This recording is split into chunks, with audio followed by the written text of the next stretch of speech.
Hello students, my name is Ashutosh Sharma. Welcome to my YouTube channel. My name is Ashutosh Sharma. Welcome to my YouTube channel. ठीक है, आज जो है हम लोग discuss करेंगे मोल कॉन्सेप्ट का एक छोटा सा टॉपिक। क्या है वो टॉपिक? वो है अपने पास एम्पिरिकल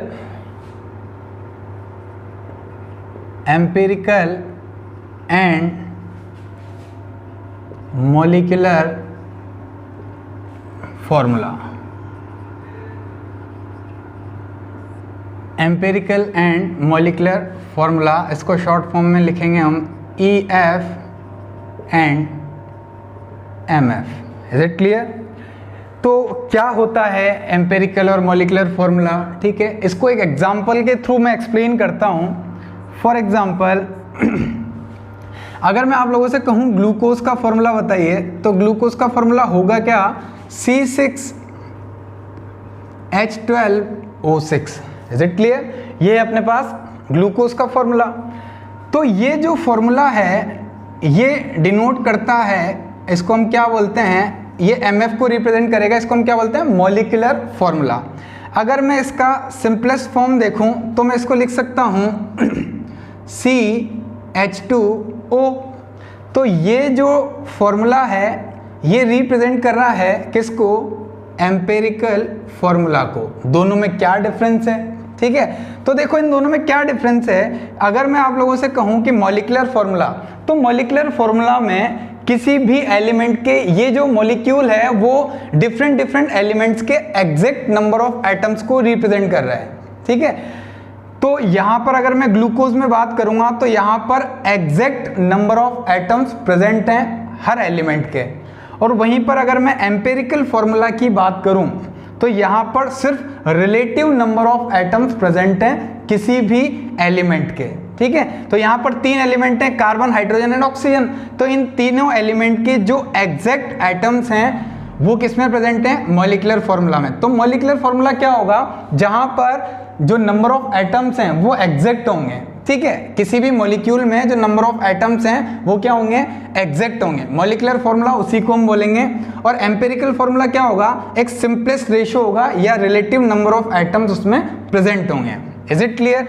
अगर मैं इन दोनों में रिलेशन की बात करूं तो मैं क्या लिख सकता हूं? CH2O और होल N। अगर मैं यहां पर N की वैल्यू कितनी ले लूं? 6, तो ये किस में कन्वर्ट हो जाएगा? ग्लूकोज में। कैसे? CH2O, N की वैल्यू क्या पुट कर दूं? 6, तो ये किस में कन्वर्ट हो गया? ये जो अपना एम्पिरिकल फॉर्मूला था ये किस में कन्वर्ट हो जाएगा? ग्लूकोज के मॉलिक्यूलर फॉर्मूला में। बात समझ में आती है? मॉलिक्यूलर फॉर्मूला और एम्पिरिकल फॉर्मूला में क्या डिफरेंस है? ये एग्जैक्ट नंबर ऑफ एटम्स को रिप्रेजेंट करता है, ये रिलेटिव नंबर ऑफ एटम्स को रिप्रेजेंट करता है। ठीक है, तो ये जो है एम्पिरिकल फॉर्मूला ये ग्लूकोज का एम्पिरिकल फॉर्मूला है। ये ग्लूकोज के रिलेटिव नंबर ऑफ एटम्स को रिप्रेजेंट कर रहा है। अगर मैं इसको N से मल्टीप्लाई कर दूं तो ये आपको क्या दे देगा? ग्लूकोज का molecular formula. Is it clear? अब बात करते हैं ये सब होता क्या है। तो सबसे पहले मैं बात करूंगा व्हाट इज फॉर्मूला। फॉर्मूला क्या होता है? It is the combination of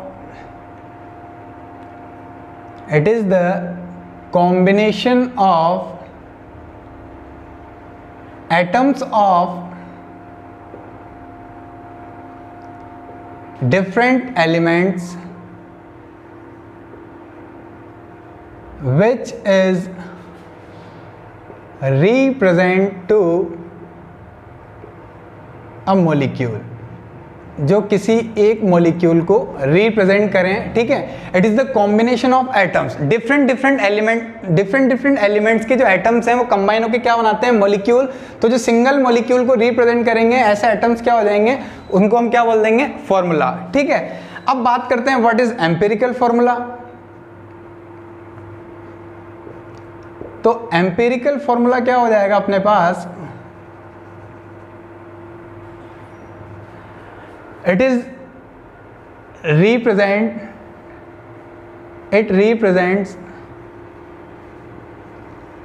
relative number of atoms present in a molecule। किसी एक मॉलिक्यूल में डिफरेंट एलिमेंट्स के कितने रिलेटिव नंबर ऑफ एटम्स हैं उन्हें कौन रिप्रेजेंट करेगा? Empirical formula. जैसे यहाँ पर ग्लूकोज में अगर मैं बात करूं तो ये क्या है? Empirical formula. ये क्या रिप्रेजेंट कर रहा है? Relative number of atoms. अगर मैं बात करूं व्हाट इज मॉलिक्यूलर फॉर्मूला, तो अपने पास मॉलिक्यूलर फॉर्मूला क्या होगा? मॉलिक्यूलर फॉर्मूला क्या हो जाएगा? It represent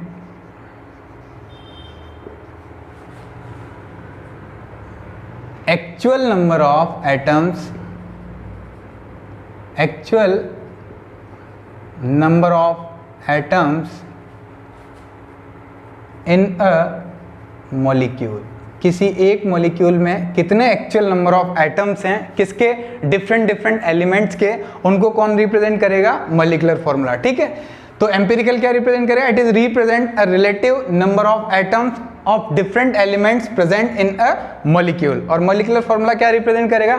it is represents actual number of atoms of different element present in a atoms, यहां पर आएगा present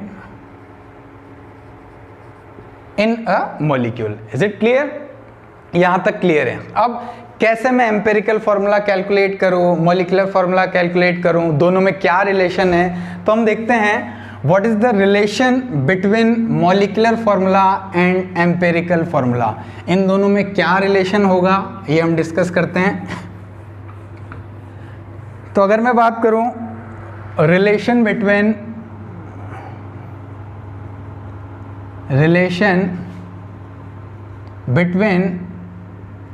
molecular formula and empirical formula, तो रिलेशन क्या हो जाएगा? Molecular formula is equal to empirical formula into n। यहाँ पर n क्या होगा? Integer multiple. ठीक है, अब कैसे क्या कैलकुलेट करना है, क्वेश्चन कैसे पूछा जाएगा, आप लोगों को इसको कैसे यूज करना है, तो इन सबको मैं एक एग्जाम्पल के थ्रू क्लियर करता हूं। फॉर एग्जाम्पल मैं सिर्फ यहां पर डेटा लिख रहा हूं। ठीक है, एक हाइड्रोकार्बन है, अ हाइड्रोकार्बन कंटेन 80% ऑफ कार्बन। ठीक है, क्या कंटेन करता है? 80% ऑफ कार्बन उसमें प्रेजेंट है। साथ में आपको क्या दे रखा है? आपको डेटा में और क्या दे रखा है? आपको डेटा में दिया हुआ है क्या? Molecular mass of molecular formula, या आपको मॉलिक्यूलर मास दे रखा है मॉलिक्यूलर फॉर्मूला का, वो कितना हो जाएगा? Molecular mass of hydrocarbon. ठीक है, मॉलिक्यूलर मास किसका दे रखा है? हाइड्रोकार्बन का। वो कितना दे रखा है? 30 ग्राम। ठीक है, आपको क्या कैलकुलेट करना है? आपको फाइंड आउट करना है मॉलिक्यूलर फॉर्मूला क्या होगा, इस हाइड्रोकार्बन का मॉलिक्यूलर फॉर्मूला क्या होगा। गिवन डेटा क्या क्या है? एक हाइड्रोकार्बन है जिसमें 80% कार्बन है। ठीक है, साथ में आपको क्या करना है? आपको क्या दिया हुआ है? Molecular mass of hydrocarbon. जो हाइड्रोकार्बन बनेगा, जो हाइड्रोकार्बन का मॉलिक्यूल प्रेजेंट है, उसका आपको क्या दे रखा है? Molecular mass. ठीक है, आपको क्या निकालना है? मॉलिक्यूलर फॉर्मूला, मतलब MF। ठीक है, अब ये क्वेश्चन कैसे सॉल्व करेंगे, क्या आपको करना है? तो 3 to 4 स्टेप्स में ये क्वेश्चन क्लियर होगा। कैसे? तो देखो, सबसे पहले आपको क्या करना है? स्टेप 1 क्या बोलता है? स्टेप 1 में आपको क्या करना है? यहाँ पर सबसे पहले आप लोग इनका परसेंटेज देखें। हाइड्रोकार्बन होता क्या है? Hydrocarbons are those compound which contain hydrogen या which are formed by the hydrogen and carbon. Clear? अब कार्बन का आपको कितना परसेंटेज दे रखा है? 80%। तो जनरल सी बात है, हाइड्रोजन कितना हुआ? 20%। Is it clear? तो स्टेप 1 हमने ये क्लियर कर लिया कि परसेंटेज कितना है। अब आप स्टेप 1 में क्या करेंगे, सॉरी ये तो अपना क्लियर हो गया है। अब देखो स्टार्ट करते हैं इस क्वेश्चन को। स्टेप 1 बोलता है कि आप सबसे पहले एम्पेरिकल फॉर्मूला फाइंड आउट करें। ठीक है, आप लोगों को क्या करना है, स्टेप 1 में एम्पेरिकल फॉर्मूला को फाइंड आउट करना है। क्या होगा, कैसे फाइंड आउट करें, तो सबसे पहले एक टेबल बनेगी। टेबल क्या बोलेगी, टेबल कैसे बनेगी, देखो इधर सबसे पहले आपको लिखना है यहाँ पर एलिमेंट्स। क्या लिखना है आपको यहाँ पर, एलिमेंट्स। एलिमेंट्स हाइड्रोकार्बन में कौन कौन से प्रेजेंट हैं, एक तो कार्बन और एक हाइड्रोजन। क्लियर? फिर उनका क्या लिखना है आपको, परसेंटेज। कार्बन का कितना परसेंटेज है, 80, और हाइड्रोजन का कितना है, 20। क्लियर? फिर आपको नेक्स्ट कॉलम में क्या लिखना है, मान लेते हैं आपको सपोज करना है, सपोज दैट जो टोटल मास है, फिलहाल जो टोटल मास है कंपाउंड का वो कितना है, 100 ग्राम। ऐसा आप सपोज कर लेते हैं। तो उसमें कार्बन कितना हो जाएगा, 80 ग्राम, और ये कितना हो जाएगा, 20 ग्राम। क्लियर? नेक्स्ट आपको लेना है इन एलिमेंट्स का मोलर मास। कार्बन का कितना होता है, 12 ग्राम पर मोल, और इसका कितना होता है, हाइड्रोजन का 1 ग्राम पर मोल। क्लियर? अब आपको यहाँ पर फाइंड आउट करना है number of moles. Is it clear?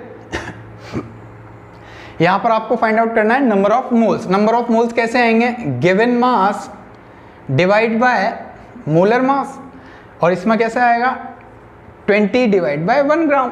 तो नंबर ऑफ मोल्स क्या हो गए, इसके तो हो जाएंगे 20, और इसके कितने हो जाएंगे, 6.66। Is it clear? अब यहां पर लास्ट में आप लोगों को निकालना है रिलेटिव नंबर ऑफ मोल्स।